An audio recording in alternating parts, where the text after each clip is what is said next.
नमस्कार, मैं Anushree Bhardwaj सुरागला news channel के स्पेशल बुलेटिन में आप सभी का स्वागत करती हूँ। आज की मुख्य खबरें संक्षिप्त में इस प्रकार है। चंपावत में अग्निपथ योजना को लेकर सीएम धामी ने जिले के पूर्व सैनिकों व अधिकारियों से वीसी के माध्यम से मांगे सुझाव। खटीमा में कर्मचारियों के अभाव में सहकारिता समिति किसान लगातार कर रहे हैं समिति का घेराव। काशीपुर में मिस्टर एंड मिस सिटी द्वारा किया गया कार्यक्रम का आयोजन। ग्वालियर लॉ कॉलेज का प्रिंसिपल गिरफ्तार, सड़क दुर्घटना मामले में था फरार। भारत नेपाल सीमा पिलर संख्या 14 पर दोनों देशों ने किया ज्वाइंट सर्वे। लोहाघाट में विभिन्न मामलों में सीज किए गए वाहनों की पुलिस द्वारा की गई नीलामी। अब खबरें विस्तार से। करीब 10 दिन पूर्व ऋषिकेश के नटराज श्यामपुर बाईपास मार्ग पर ARTO कार्यालय के पास सड़क किनारे खड़ी 19 वर्षीय युवती की मौत के मामले में आरोपित स्कॉर्पियो ड्राइवर को ऋषिकेश कोतवाली पुलिस व SOG देहात प्रभारी ओमकांत भूषण की टीम ने आज नेपाली फार्म से गिरफ्तार कर न्यायालय में पेश कर दिया। कोतवाल रवि सैनी ने बताया कि आरोपित का नाम शिव प्रताप सिंह राघव है और वह लॉ कॉलेज ग्वालियर मध्य प्रदेश का प्रिंसिपल है। दुर्घटना के उपरांत स्कॉर्पियो का चालक मौके से फरार हो गया था। इस मामले में युवती के परिजनों ने स्थानीय लोगों के साथ मिलकर कोतवाली में जमकर हंगामा भी काटा था। संवाददाता दीपक नारंग की रिपोर्ट।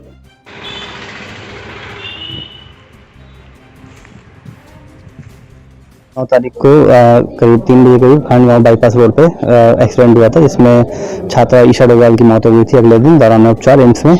उसके तुरंत बाद मौत के तुरंत बाद आरोपी को पुलिस ने छोड़ दिया था और फिर अगले दिन जब थाने का घेराव किया, पुलिस स्टेशन थाने का, ऋषिकेश थाने का जब घेराव किया गया, उसके बाद पुलिस पर जब थोड़ा दबाव बना तो उसके बाद पुलिस ने उसको गिरफ्तार करके आज दिनांक 20 तारीख को उसकी कोर्ट में पेशी हुई है। कहाँ हैं सब लोग? शाम की चाय तो एक साथ होनी चाहिए, सब लोग एक साथ बैठना ही नहीं चाहते। पापा, try this. लो, सब लपक ली।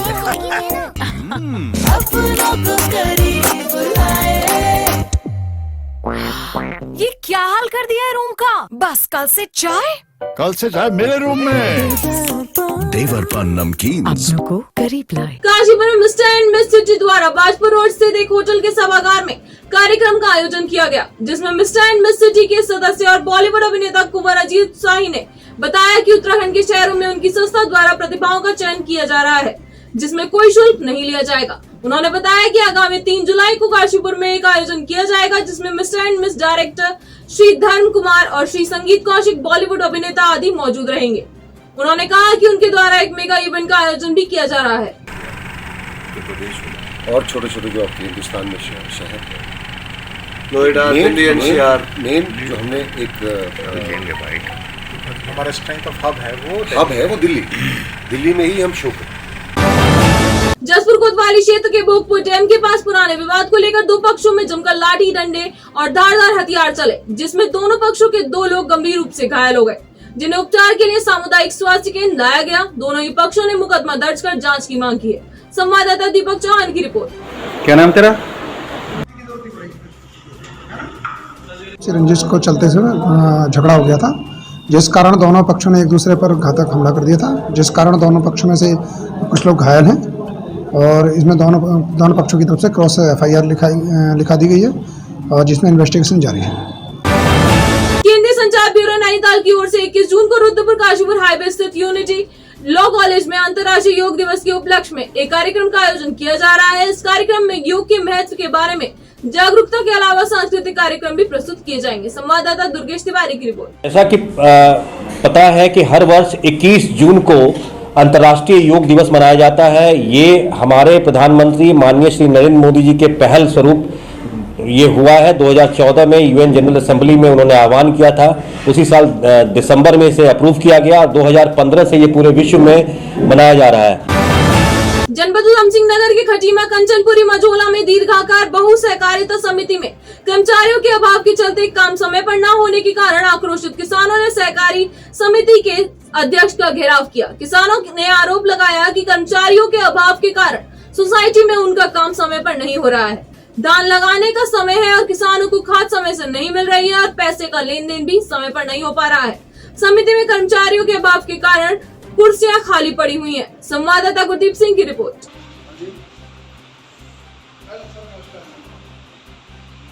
कई सालों से ये परेशानी आ रही है। यहाँ कर्मचारी ना होने के कारण किसानों को बहुत समस्या आ रही है। बार बार किसान आते हैं, एक काम के लिए 4-4 बार आना पड़ता है। पूरा दिन बैठे रहते हैं, कोई काम मसला हल नहीं होता है। यहाँ कर्मचारी ना होने के कारण बहुत बड़ी समस्या बनी पड़ी है। यहाँ गोदामों में खाद बांटने वाला बंदा कोई नहीं है। किसान कब तक झेले इसको। बहुत लग रहा है जी, हमारा काम टाइम से नहीं हो रहा। धान की बुआई चल रही है, यहाँ कर्मचारी कम होने के साथ हमारा काम बहुत पीछे जा रहा है। पूरा दिन आके बैठ के यहाँ निकल जाता है, तो कर्मचारी पूरे होने के कारण यहाँ हमारी बहुत दिक्कत, हमें परेशानी हो रही है। धान की लगाई चल रही है, तो ये हमारी समस्या होनी चाहिए कि कर्मचारी बढ़ने चाहिए। यहाँ पर कर्मचारी ना होने के कारण कामों में तो देरी आ ही रही है। आज किसानों ने मेरा घेराव भी किया था, मुझसे पूछा गया तो 5 सालों में हमारे यहाँ से रिटायरमेंट जो हो गए हैं कर्मचारी, उनके एवज में रखे नहीं गए। जो हमने टेम्परेरी यहाँ पर काम के लिए रखे गए थे, उन्हें भी उच्च अधिकारियों द्वारा हटा दिया गया है। मुख्यमंत्री पुष्कर सिंह धामी ने केंद्र सरकार की अग्निपथ योजना के संबंध में वीडियो कॉन्फ्रेंसिंग के माध्यम से संवाद कार्यक्रम कर जिले के भूतपूर्व सैनिकों एवं अधिकारियों से वार्ता कर योजना के बारे में सुझाव लिए और सभी भूतपूर्व सैनिकों को बताया कि अग्निपथ योजना देश के युवाओं को सेना में सेवा देने के लिए बेहतर अवसर प्रदान करेगी। उन्होंने कहा कि सेना की सेवा से सेवानिवृत्त होने के बाद 75% जो अग्निवीर होंगे उन्हें अर्धसैन्य बलों, पुलिस तथा राज्य के विभिन्न विभागों में सेवा का मौका दिया जाएगा। उन्होंने सभी भूतपूर्व सैनिकों से सुझाव लेते हुए कहा कि इन सुझावों को भारत सरकार सेना मंत्रालय को भेजा जाएगा।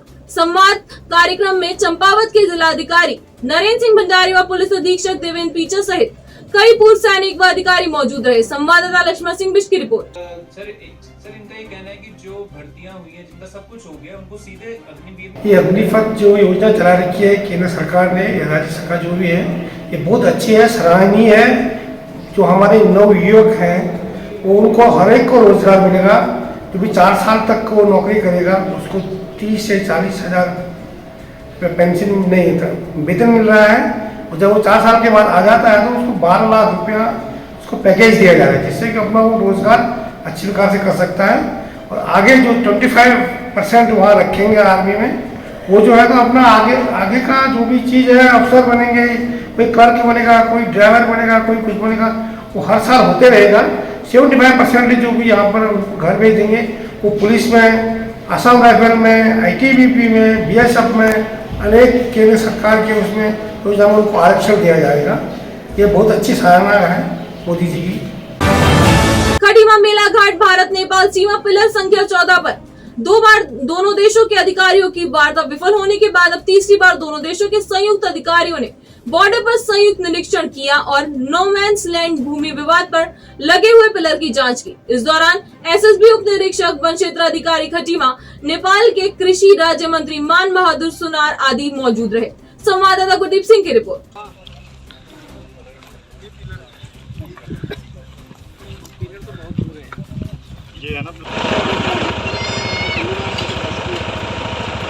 जो है दक्षिण बनसा कक्षा 4 में जो है कैंपा योजना के अंतर्गत वृक्षारोपण कार्य प्रस्तावित है। इसमें हमारे द्वारा जो है वहाँ तार फेंसिंग और गड्ढा खदान कार्य किया गया था, जिसको नो मैंस लैंड के पास में नेपाली नागरिकों द्वारा जो है हमारे खम्भों को जो पिछले महीने जो है उखाड़ दिया गया था। ये हमारे द्वारा और नेपाल प्रशासन के द्वारा जो है बार जो मीटिंग SSB के द्वारा की गई, तो कल ये निष्कर्ष निकाला गया। नेपाल प्रशासन वहाँ के CDO साहब हो गए और हमारे SSB के स्टेशन कमांडेंट साहब हो गए और नेपाली नागरिक और हमारे जो के खटीमा रेंज के जो कर्मचारी अधिकारी और रेवन्यू से, तो उनके द्वारा ये किया गया कि जो कार्य जहाँ पर हमारा किया गया था वो सहमत बन गई है और उसको जो कार्य हमारा जो थोड़ा तोड़ा गया था उसको सुचारू रूप से कराया जा रहा है।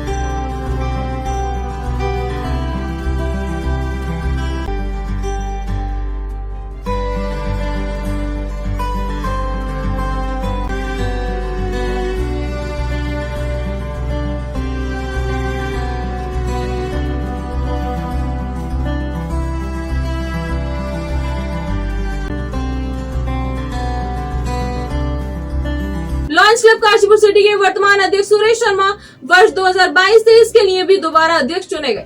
क्लब की नॉमिनेशन कमेटी ने उनके दोबारा अध्यक्ष चुने जाने का प्रस्ताव लायंस क्लब काशीपुर सिटी की बोर्ड मीटिंग में रखा, जिसे सभी सदस्यों ने सर्वसम्मति से पारित कर दिया। बोर्ड मीटिंग के बाद सोशल मीटिंग में भी उनके नाम का प्रस्ताव सर्वसम्मति से पारित हुआ।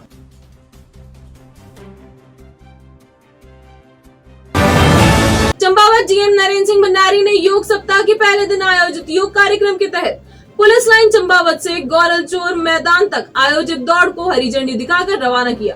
साथ ही दौड़ में शामिल होकर लोगों को योग और स्वास्थ्य का मंत्र दिया। इस रेस में मुख्य विकास अधिकारी राजेंद्र सिंह रावत, जिला आयुर्वेदिक एवं यूनानी अधिकारी डॉक्टर गिरेन चौहान, जिला क्रीड़ा अधिकारी चंदन सिंह बिश सहित अन्य अधिकारियों, कर्मचारियों समेत युवाओं व स्थानीय लोगों ने प्रतिभाग किया। संवाददाता लक्ष्मण सिंह बिश की रिपोर्ट।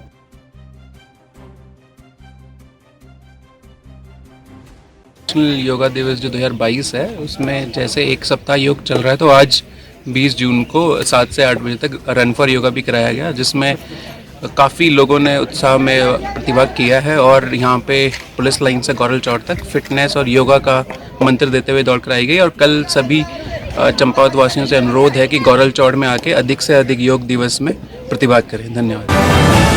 लोहाघाट थाना पुलिस द्वारा सीज किए गए 2 पहिया वाहनों की नीलामी एसपी चंपावत देवेंद्र पीचा के निर्देश पर करवाई गई।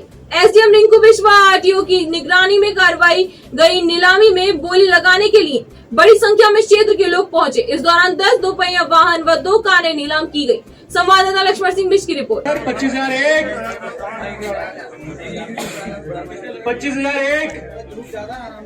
एक मजिस्ट्रेट लोहाघाट के आदेशानुसार विभिन्न अपराधों में पंजीकृत और सीज्ड वाहनों का आज नीलामी की गई। थाना लोहाघाट में इसके लिए एक कमेटी बनाई गई है और प्रतिभागियों ने इसमें बढ़ चढ़ के हिस्सा लिया है। और जो हमारी न्यूनतम बोली थी उससे अधिक बहुत लोगों को उत्साह देखा गया है और सारी गाड़ियाँ जो 12 गाड़ियाँ थी वो नीलामी में अच्छे रेटों में छूटी। आज हमारे थाना लोहाघाट पर 12 गाड़ी नीलाम के लिए हमने किया था, जिसमें हमने 12 गाड़ियों का आज यहाँ पर एसडीएम महोदय, आरटीओ महोदय के समक्ष नीलामी कार्रवाई की गई, जिसमें सभी गाड़ियों का नीलाम किया गया है और इनसे संबंधित जो भी कार्रवाई है थाने स्तर पर की जा रही है। आज के लिए बस इतना ही। उत्तराखंड से जुड़ी सभी खबरों को जानने के लिए जुड़े रहिए सुरागला न्यूज चैनल से। धन्यवाद।